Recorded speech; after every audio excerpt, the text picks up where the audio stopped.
కీర్తన సంఖ్య 32. ఈ కీర్తనలో 11 వచనాలు ఉన్నాయి. ఈ కీర్తనను 4 భాగాలుగా చేయడం జరిగింది. మొదటి 2 భాగాలు. తన అతిక్రమములకు పరిహారం నొందినవాడు, తన పాపమునకు ప్రాయశ్చిత్తము నొందినవాడు ధన్యుడు. యెహోవా చేత నిర్దోషి అని ఎంచబడినవాడు ధన్యుడు. ఆత్మలో కపటము లేనివాడు ధన్యుడే. ఇప్పుడు దావీదుకు బాగా అర్థమైంది.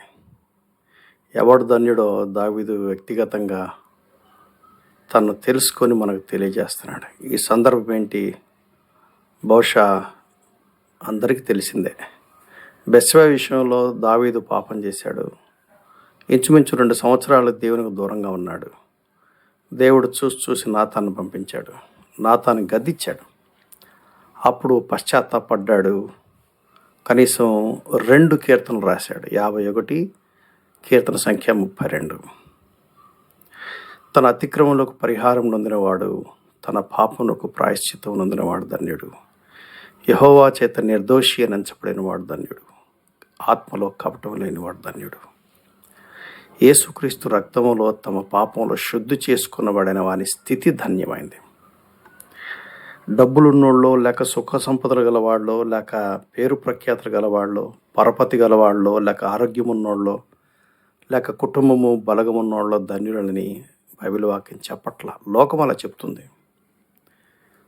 పాపములు పరిహరించబడినవాడు, పాపుల విషయమై ప్రాయశ్చిత్తం పొందినవాడు, దేవుడు ఆ వ్యక్తిని చూసి నువ్వు నిర్దోషి అని చెప్తే ఆత్మలో కపటం లేనివాడు ధన్యుడు అని కీర్తనకారుడు చెప్తున్నాడు. తర్వాత భాగం 3, 4 వచనాలు. నేను మౌననే ఉండగా దినమంతయు నేను చేసిన నా ఆర్తధ్వని వలన నా ఎముకలు క్షీణించినవి. దివారాత్రులు నీ చెయ్యి నా మీద బరువుగా ఉండెను. నా సారము వేసవి కాలిన ఎండినట్టాయను. పాపములు కప్పుకొని దేవుని ఎదుట ఒప్పుకోకుండా పాపములో కొనసాగుతున్న వాని పరిస్థితి ఎంత గందరగోళం ఉంటుందంటే చెప్పడానికి వీల్లేదు. మానసిక సమస్యలు కానీ, బౌద్ధిక అనారోగ్య సమస్యలు కానీ, భావోద్వేగ సమస్యలు కానీ, స్ట్రెస్ గుండా ఒకలాంటి ఒత్తిడి గుండా వెళ్ళటం కానీ, దోషారోపణ ఇంతింత కాదు. ఒక విధమైనటువంటి అసంతృప్తి, లోకము ఇవ్వలేని ఒక గొప్ప భాగ్యం దేవుడు మాత్రమే ఇస్తాడు. అందుకనే నేను ఈ భాగానికి పెట్టిన పేరేంటంటే, యేసుక్రీస్తు ద్వారా లభించే పాపక్షమాపణ అనే ఉచిత వరమును తిరస్కరించిన వ్యక్తి యొక్క స్థితి అత్యంత దుర్భరమైనది. తర్వాత భాగం 5 నుంచి 7 వరకు.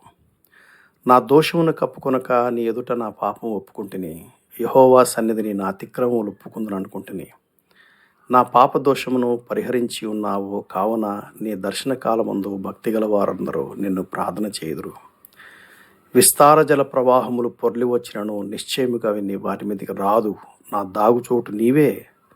శ్రమలో నుండి నీవు నన్ను రక్షించదవు. విమోచన గానములతో నీవు నన్ను ఆవరించదవు.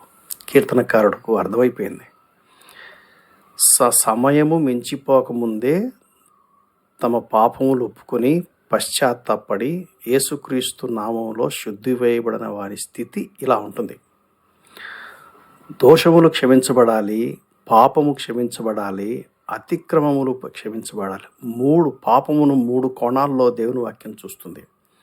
పాపము, దోషము, అతిక్రమములు. దావీదు తన పాపములు దేవుని సన్నిధిలో పశ్చాత్తాపడి ఒప్పేసుకున్నాడు. దేవుడు ఆయన పాపమును పరిహరించాడు. నీ దర్శన కాలమందు భక్తిగల వారందరూ నిన్ను ప్రార్థన చేయుదురు. దీన్ని ఇంగ్లీష్లో కనుక చదివితే ఎలా ఉంటుందంటే, దేవుడు అందుబాటులో ఉన్నటువంటి ఆ సమయంలోనే దేవుడి దగ్గరికి వెళ్ళాలంట. కృపాకాలం అంటూ ఒకటి ఉంటుంది. ఆ కృపాకాలం దాటిపోయిందంటే ఎంత పశ్చాత్తాపడినా వీల్లేదు. హెబ్రీ పత్రిక 12వ అధ్యాయంలో రాయబడింది, సమయం దాటిపోయింది. అప్పుడు ఏశావు కన్నీళ్లతో వెతికాడంట, అవకాశం దొరకలేదట. కానీ ఎవరైతే తమ పాపముల విషయమే పరిహారం పొందుకొని పశ్చాత్తాపడి యేసుక్రీస్తు సిలువలో చేసినటువంటి విమోచన కార్యమును బట్టి విశ్వసించి శుద్ధి చేసుకుంటారో వారికి దాగుచోటుగా దేవుడు ఉంటాడట. శ్రమల్లో రక్షిస్తాడట. విమోచన గానములతో నువ్వు నన్ను ఆవరించదు అంటాడు. విస్తార జల ప్రవాహములు పొర్లి వచ్చినను నిశ్చయముగా రావు అని అంటాడు. తర్వాత భాగం 8 నుంచి 11 వరకు. నీకు ఉపదేశము చేసేదను, నీవు నడవవలసిన మార్గం నీకు బోధించదను, నీ మీద దృష్టి ఉంచి నీకు ఆలోచన చెప్పెదను. బుద్ధి జ్ఞానములు లేని గుర్రముల వలనైనను కంచరగాడిద వలనైనను మీరు ఉండకుడి. అవి నీ యొద్దకు తేవడున్నట్లు వాటి నోరు వారుతోనూ కళ్ళెముతోనూ బిగించవలను. భక్తిహీనులకు అనేక వేదనలు కలుగుచున్నవి.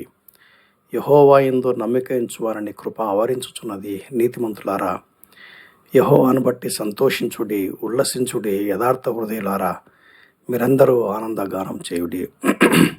ఈ భాగానికి నేనేం పేరు పెట్టానంటే, ప్రభువైన యేసుక్రీస్తు సన్నిధిలో తమ పాపములు పరిష్కరించుకున్న వ్యక్తి యొక్క పొందే ధన్యకరమైనటువంటి ఆశీర్వాదాలు ఏమిటి?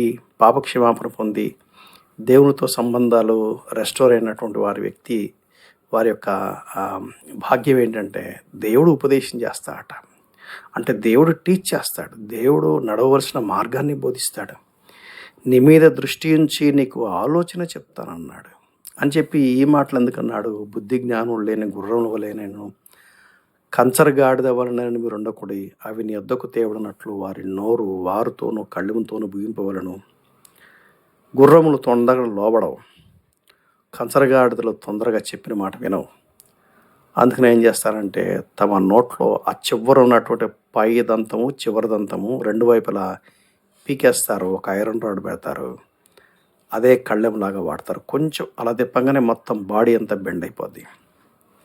దేవుడు ఏమంటున్నా అంటే, నీ మీద దృష్టి నుంచి నీకు ఆలోచించి చెప్తాను, నువ్వు నన్ను చూస్తున్నావా, నా మాటలు వింటున్నావా? సరే. ఒకవేళ కనుక అదే జరగలేదనుకో, అప్పుడు గుర్రములకు పట్టిన గతి, కంచరగాడిలకు పట్టిన గతి దేవుడు కళ్ళముతో కంట్రోల్ చేయవలసి వస్తుంది. ఆ చొప్పున దేవునికి విధేయత చూపి ఆయనను వెంబడించడానికి పరిస్థితులు ఏర్పడతాయి. భక్తిహీనులకు అనేక వేదనలు కలుగుతాయట, కానీ యెహోవా యందు నమ్మిక ఉంచిన వారికి ఆయన కృప ఆవరిస్తుందట. నీతిమంతులారా, యెహోవాను బట్టి సంతోషించండి, ఉల్లసించండి. యథార్థ హృదయులారా, మీరందరూ ఆనందగానం చేయండి. అది పాపక్షమాపణ పొందినవాడు ధన్యుడు అనటానికి ఏంటంటే, దేవుడు ఆ వ్యక్తికి ఇచ్చే ఆశీర్వాదాలు ఎంత గంభీరమైనవి. అందుకనే కీర్తనకు నేనేం పేరు పెట్టానంటే, తమ పాపపు స్థితి యొక్క గ్రహింపు పశ్చాత్తాపానికి నడిపిస్తుంది, మరియు పాపములను యేసుక్రీస్తు నామమున ఒప్పుకొని పాపక్షమాపణ పొందుకొనడం ధన్యకరమైన పునరుద్ధీకరణకు దోహదపడుతుంది. రియలైజేషన్ ఉండాలి, రిపెంట్ అవ్వాలి, కన్ఫెస్ చేయాలి. అప్పుడు రెస్టరేషన్ సాధ్యమవుతుంది. ఆదికాండం 3వ అధ్యాయంలో ఏదైతే పోగొట్టుకున్నామో యేసుక్రీస్తు ద్వారా తిరిగి వాటిని సంపాదించుకోగలం. దావీదు తన పాపములు పరిహారం కోసం పశ్చాత్తాపడ్డాడు. అయితే దాని పర్యవసానాన్ని చాలా కాలం అనుభవించాడు.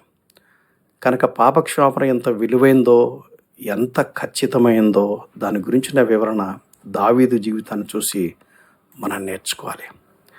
ప్రభువైన యేసుక్రీస్తు కృప మీ అందరికీ తోడయుండును గాక. ఆమెన్.